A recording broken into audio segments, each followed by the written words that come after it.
Hi, my name is Nick, and welcome to episode 3 of Need More Vocals. I'm currently doing this because it's one of my critical thinking papers at Massey University that I'm a third year, getting my degree this year, hopefully. And I'm out doing an interview series and tackling the real problems for the New Zealand music industry. Today, for episode 3, we've got the lovely Bev Adair. Now, without me saying too much, Bev, would you like to introduce yourself and tell us about yourself? Oh, kia ora, I'm Bev Adair, and hey, congratulations, and I'm sure you will get your masters, and we need more people like you having your masters because we need intelligent people in our community. I wouldn't go that far, but yep. but at least it shows that you're willing to put the hand to the plow and to learn more so that you can help more. Education is the greatest gift we can give anybody. And for future generations, we need those that actually understand all the other things apart from writing and singing and doing music.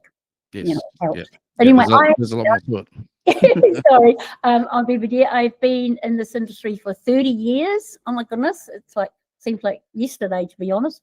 And in that capacity, in that time, my core business really was about young people and them needing help and encouragement and equipping to stay in this industry. And so that's my core business. It turned out that I ended up by being event manager, production manager for with 18 years with Homegrown. And It ended up with me doing event management with Nitro and Monster Super X, and also within the music context, did 6 years as PR and management for Stan Walker. And with my work as band manager at Homegrown, I got to work with a lot of our artists. And so I've been at the beginning of most of the artists that are performing here in New Zealand now. And out of that, I learned a whole lot of things in my journey, walking alongside, seeing their needs, seeing what's happening in our music industry. And they've ended up by calling me now a music industry advisor. It sounds pretty flash, but it did open doors for some time with Janet Jackson, Mick Fleetwood, and with Ricky Martin. So I've been able to do the spectrum.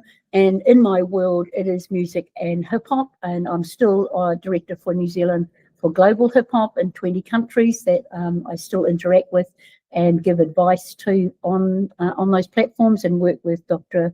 Reeves, who's from New York Bronx, which she's been doing for the last 40 years with the OGs in Sedway at the beginning of hip hop in the world. And I've had the privilege and opportunity to spend time, unfortunately he's passed away now, with Don Campbell Locke, who was the originator of the Locke movement. So at my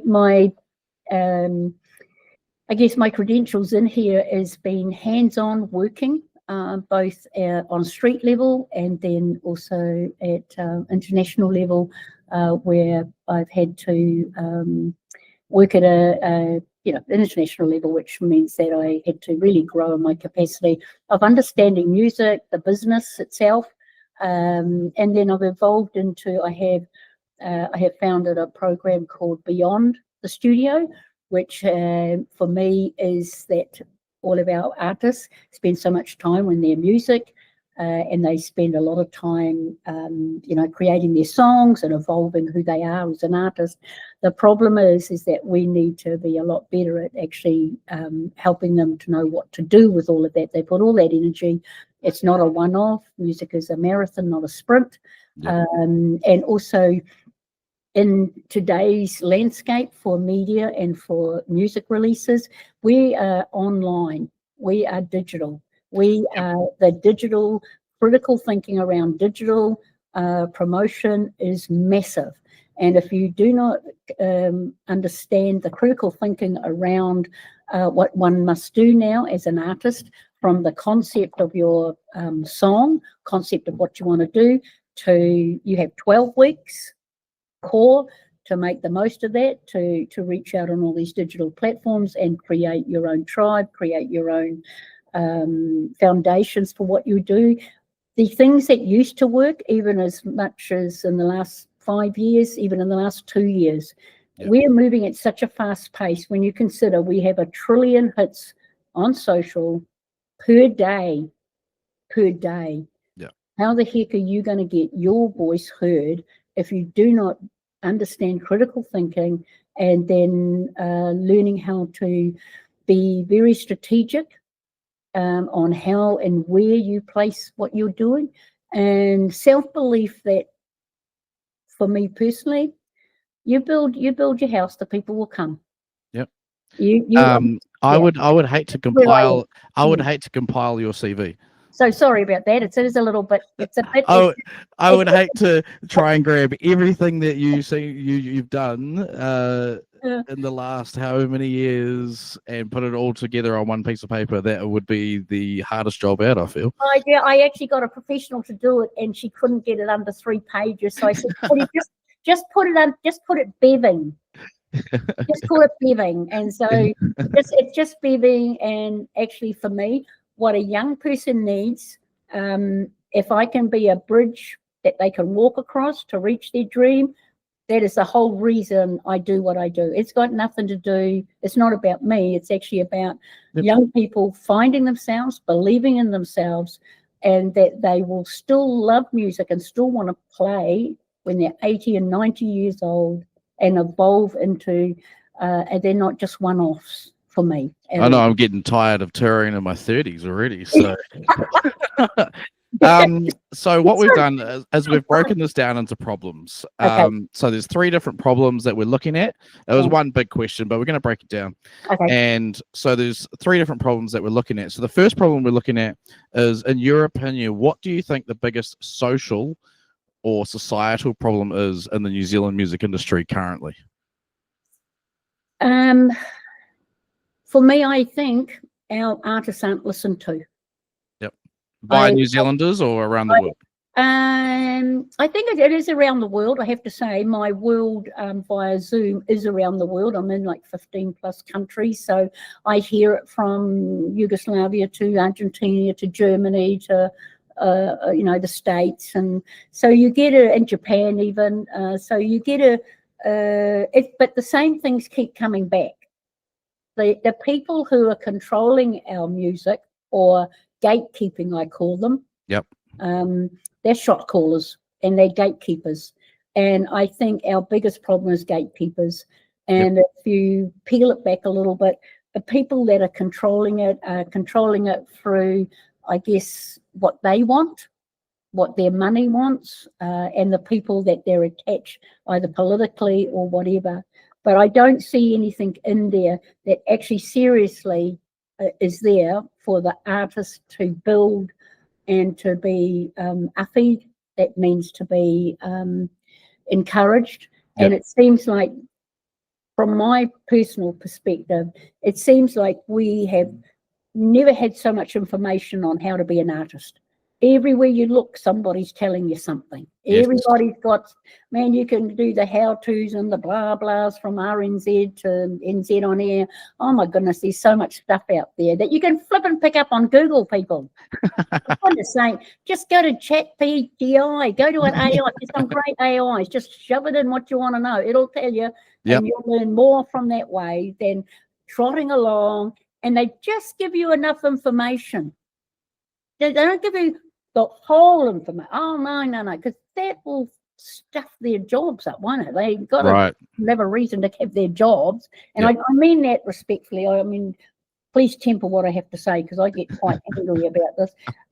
Because I watch them and I know they need to keep their jobs. They need to remain relevant. But I just don't see any integrity in that. Okay, so it might mean that some of us don't have jobs, but surely that shouldn't be the reason why we're in it. We should be able to give these young people a greater look at what they're in for, not just bits and pieces. And then they've wasted all of this time. Like I see, like it's great. They have all these people doing these song hubs and writing hubs and blah, blah, blah, which is absolutely fantastic. But when I challenge them about, can I come in now and tell them what to do with it? Yes.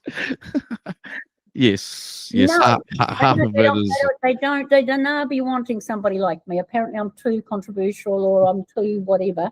and that's half the reason why we're doing this interview series, is basically to shine the light on the tough aspects Yeah. of the music industry, you Yeah. know.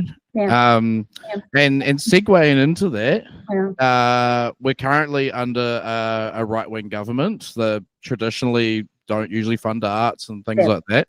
Mm. But currently, in our current political climate, what do you think our biggest political problem is that affects the New Zealand music industry? Well, this has been with us for as long as I've been in it. Now, for me, we either use what's there and get on with it. But if we're going to be sidetracked by whether it's, whatever political party it is, at the end of the day, we make choices. Mhm. So the fact of the matter is, as a country, we're not making it. Okay. So we can demand all we like about a lot of things. But the truth of the matter is, my mokos, their debt is just growing. And the more and this could be, I'm told I'm Pollyanna and a bit naive, but I just know that if money is given out, somebody's got to pay it back. Yeah. Whether it's this generation or the next generation. Mm-hmm. I'm more concerned about people getting sidetracked by all the political stuff and not just keeping the main thing. The main thing is, I want to write songs. I want to do this. Are we sitting here waiting for handouts? Because most of the artists that have actually made headway, they haven't had handouts. Yep. So you can blame this government, every other government, but can we just keep to the main thing here? We've got music, we've got things, we've got arts and things. And for as long as I've been alive, there have been challenges, whatever area we've been in, from 70s, 80s and 90s, there's always something that will sidetrack us. And so this big demand, which, because I'm a child and youth advocate for New Zealand for child abuse and neglect, and I work and have for 30 years worked with youth and families at risk and in the family abuse and women's refuge. So I've seen life from some pretty, both here and around the world, and my own story, because my story is one of the ones from abuse and state care. So I'm not talking about theory. My story I've allowed this government and last government to use, and it's taken me around the world to speak in parliaments about youth issues. So I'm not saying this as a do-gooder or somebody with any other agenda except trying to help our young people make critical thinking, to make informed thinking, and not get sidetracked. And so as far as for me, for politically, I don't care who's in there. To be honest, we have to learn to cut the cloth and is it going to stop us creating music? Yeah. So where does somebody's rights or entitlement for arts and music? And for me, what about the entitlement rights of families that are struggling and young people who are in mental health institutions at the moment or homeless at the moment? So which board am I going to get on? So to bring political things to me is sometimes people just need something to put their teeth in because they have no other purpose. And so they use these things, and we can attack the government, but I'm more interested in the people who are in power, music power, in this country. What are you doing about it? What are you doing about it? Because that would be the New Zealand on Airs and the Creative New Zealand. Yes. What you mean? At the end of the day, you guys just service money that comes from my tax. My tax, not government's tax, mine. And my daughter's and my family's tax. So let's put it straight here. Attacking that is, hold it just a minute. This is you and my tax. And if this tax has to cover all aspects of our country and for the well-being right across from homes to sewage to whatever, people, we can't just grab it in one corner, because ultimately we will pay a price for it. Not them, we will. And so we need to be a lot more Yes, I'd like the government to be more, like even for the cutting like of Tahi at the moment, Tahi FM. Yes, I saw that. But, Yep. you see, but the fact of the matter is, if you look at the stats, like in my world, my personal world, even at my age, most of the people from 18 to 23 is my world predominantly. They don't listen to mainstream. They don't listen to radio at all. They don't listen to radio at all. RNZ is irrelevant to them. And even though they were trying, because there's a charter in the UN that the government must look after the youth interest, and yes, I'll challenge them on that, definitely, because there's got to be something in there because it's a charter. It's a UN charter that we signed. So that part I would like to challenge on there, but not this entitlement thing that seems to be, because I know a lot of people have got their jobs because of that. But that means you and I are paying for them to live their dream by having that job. But are they really being effective with that money with what they're doing? So for me, that side of things needs to, but like with Tahi, Soy, and like I've seen Soy and I've seen his journey since he was at Pacific Media. I've seen most of the ones that you see out there now. I've seen them when they were in their 18, 19. So I've seen them at the beginning of their journey. So I've watched how they are. But see, he's established himself. He's been smart enough to get a bit more education. So he's going to be able to slip into another role because he has honed his craft while he was doing, which is what I try and tell them all do. Don't sit back, hone your craft, be so good that your gift will make way for you. But if you just sit there and just grab everything, mate, when the bell turns, you'll be gone. So while you're there, hone your craft, learn everything you can so that you can be employable here and around the world. So as far as political stance is concerned, yes, I think they have an obligation. But if you look at and once again, I keep coming back, people, in the landscape that we're living in right now, in a digital age that's moving so fast, while you're thinking about it, I've got a 14-year-old already hitting 6 million streams, mate. so just, while you're all chit-chatting about blah, blah, blahs, mate, where there's a whole generation that are pumping. But and when they collide, watch out, because there is a whole underground that is coming up, baby. They are they're coming up. They're coming up, and the traditional powers that be, they need to be put on notice that no, we don't need you. We don't need you for our careers at all. Those days are gone, really, really gone, and your power is only as much as people will give you. But I am 100% for total independent artists growing their own waka, and the only value for certain things from my perspective is if they make sure you get paid your paid what you need to be paid. Make sure that anybody using your music, you're paid for that. You're writing your music, all your royalties and copyrights and stuff. Thank you. I needed those words. Yes, that's the one. And to put in there, I met Mike from APRA the other week, the head of APRA, and they do such a good job. Just to put a little post in there. Now APRA and recorded music. Okay, and there's been 2 people I've had to sort of find out about that, mainly because it really wasn't my lane.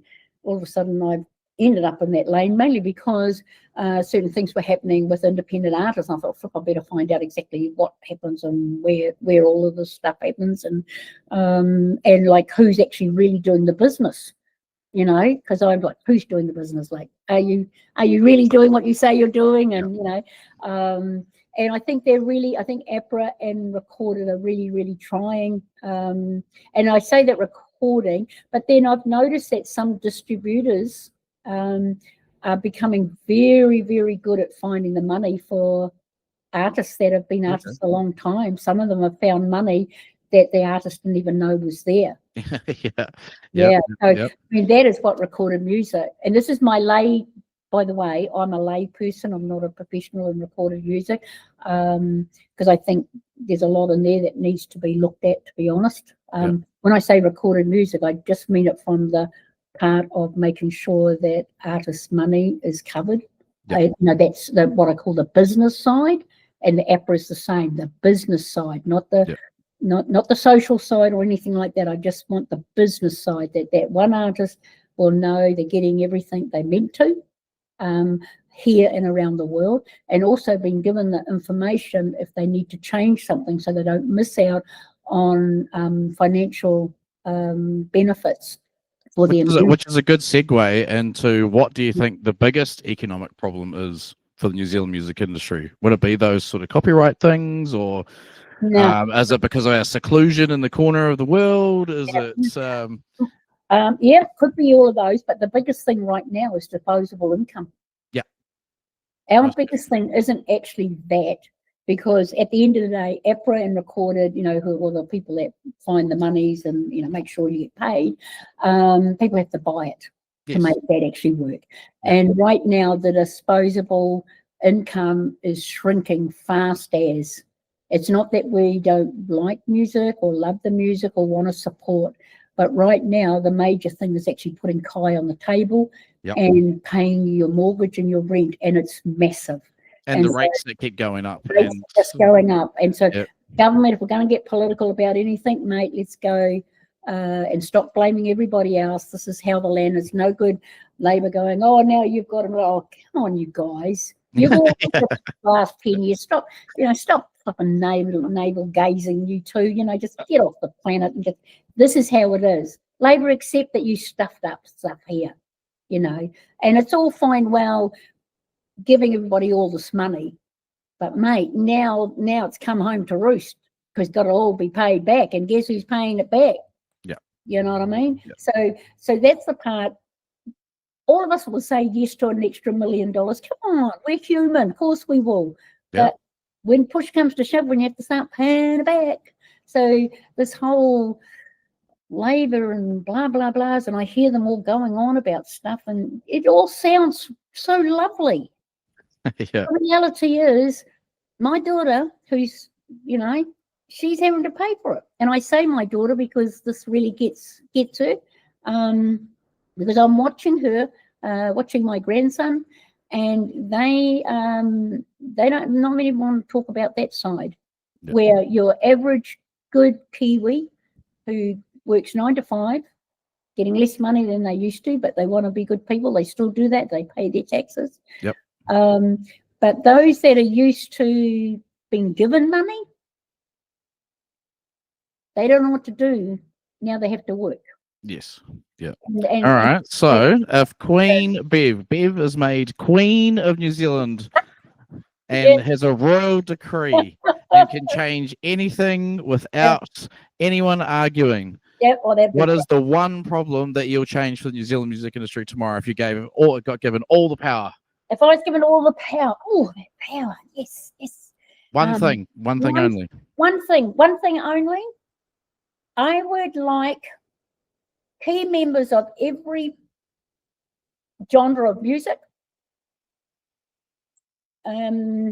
especially our young people, to sit around the table and let's have a real talk about what and who and how. If I had the power to change anything in this music industry now, I'd get rid of all the fluff and all the blah. I would actually invite groups and listen to people that are respected, and have I'd love a hui of where we're at now, not where we were, just where we're at now. Look at us from Pine, Solemere, to 660 to whatever, to Dalen, Swizzle, yourself. If I had the power, I would bring all that group respectfully with each other to have a very real conversation because what you and everybody else under 30, under 40 maybe, are facing today, you can't keep saying do what we used to do. Yep. It does not work and it will not work, and you're just putting your head in the sand if you keep thinking you can keep doing the same thing and get a different outcome. But I believe if we had more of our people around the table, and can I just do one more thing that I would like, Yep. and we being the Queen, Yep. our music awards, if we're truly New Zealand, because that's what we're recognised internationally, we are New Zealand awards. If that is a place where we celebrate those that win, we celebrate those that have brought us great music, but it's also, for me, the biggest place that we should be choosing every genre in this country that is making music a platform, not singing somebody else's song, but theirs. If we were truly celebrating New Zealand music. Now, it doesn't mean that I enjoy every type of music there is, but I would expect somebody like yourself and people like you around that table choosing who you would like to. And this is where we need leaders that are big enough to think outside of even their own scope. So we truly then see an awards that celebrates New Zealand music. I know there's a petition to have metal. Yes, thank you. And we should have metal. We should have metal. We should have emo and any other thing that I'm totally out of favour with. I don't know the wall, but definitely metal. Definitely hard rock. Yeah, definitely. There should be there's a petition going for that genre to be added in to metal especially. And metal needs to be. I think metal is what a shame, because the skill level to play metal music, and I love garage music. And the skill to play that kind of song is exquisite for me anyway. That's how I see it. And especially bands like Alien Weaponry and things like that. 100 and yes, I caught up with them the other somebody asked me if I could look out for them, because it's like everything. You're the flavour of the day. Everybody wants you, and then you're gone. Yeah, you have to stop that rubbish, and make the platforms for these guys to, and like Boondocks. Look at what Boondocks are doing, for goodness sakes. And I mean, like, they're going hard out, Scott and them. And people say, like, Bev, what are you doing there? I'm going, well, it's not about all of that. I'm watching Scott, okay, and he's going hard at it. And so, we should be supporting that. You know what I mean? So if I was Queen, the first thing I actually would do was get what I call the real music community around a table, willing to listen, willing to understand. They're actually being a spokesperson for the generation now and the generation to come. And we're not going to dumb down. We're not going to do dumb things. We're actually going to listen and make it real. Yep. And then from that, how does this actually look? Because I know, because can I just throw in here, when you have to fight for something, you have to dig real deep. Some of our greatest music and things have come from that. Yep. So I'm not saying that we make it easy. I just think, and the other thing, you can delete after this. But the other thing is, I see funding. I'm sorry, for me, funding is for new emerging artists, not for people already making money. Already making money or already on the road. What the heck? Preach to the choir. What the heck is their name? I'd be embarrassed if I was them to see my name amongst brand new. And when I say brand new, you're brand new to me for 3 or 4 years. Because you need that time. You need 5 years to evolve. Come on, 3 years to 5 years to really get momentum. And the powers that be should be looking and seeing how they're tracking so that they can, okay, no, they did well with that one. No, here's the next one. And then after that, they're on their own. But at least you've given them time to evolve and to find their space and their sound and all that kind of stuff without the pressure of trying to raise 5K, where, which is a tiny amount really for what they need. But I just don't know why those others are allowed. They should split if they want to, do a split. This one here is purely 5 years and under, or I'd actually defer to somebody like you and people like you and go, what would you say is a good time frame? I think I think 3 to 5 years. 3 to 5 years for me is a good thing, because it means, yes, they have to still do the biz. They have to stick to time. They have to learn when to get it ready so they can be for this awards or that awards or this thing or that thing. So they have a plan, aim for nothing, you hit it really well. So if they have a plan and go, okay, I'm going to be writing and I'm going to be doing this. So this book's going to have this many stories. This is what I have to do, because these days, those days where you just drop are gone. You have to look over a year and be very methodical on what you're doing to bring the consistency through the digital platforms, and then learn where else you can drop those babies. But if you had help to get a good producer, tech person, publicist, which is massive these days, but it's not so much just publicists, because publicists just put it out and they're gone. I would say publisher come mentor or whatever, because I spend more time trying to explain the whole thing and walking through the thing. A publicist normally just sends it out, and if somebody comes back, more of like even a social media or a digital person. Yep. And so a content builder, because it's from the beginning. Okay, and so that's why I've evolved these strategic plans for doing your stuff over 3 years or 5 years or first year, and then release between each of those, and then particular social media rollouts for each of them, and when and how and why. And I'm watching young people and some not so young. One of them's like nearly 40, and I'm watching them tick the box. Do they do it all? No, who cares? But it gives them something, and I'm watching them, and they're doing it. But I'm watching them like, oh my God, look at you. And they're actually rolling it, and they're doing it. And for me, that's really, really exciting. But we are in dire straits at the moment. We really are. Our media, NZME, almost gone. Yes. Gone. Who breakfast? Like, really? Do people actually watch that thing? I can't remember the last time I actually watched normal TV 1, 2, 3. I'd forgotten it was even there, to be honest, because I haven't watched it for years. Jordan Street's still running, I'm pretty sure. Oh, God. But anyway, I mean, the positive thing about Jordan Street is if they hone their craft, they're all good, but please don't rest your laurels on it, man. All right, well, let's call it there, because we can talk about this all day, I feel. Does anything help? Is it helping? Oh, it definitely helps. Definitely helps. It definitely helps.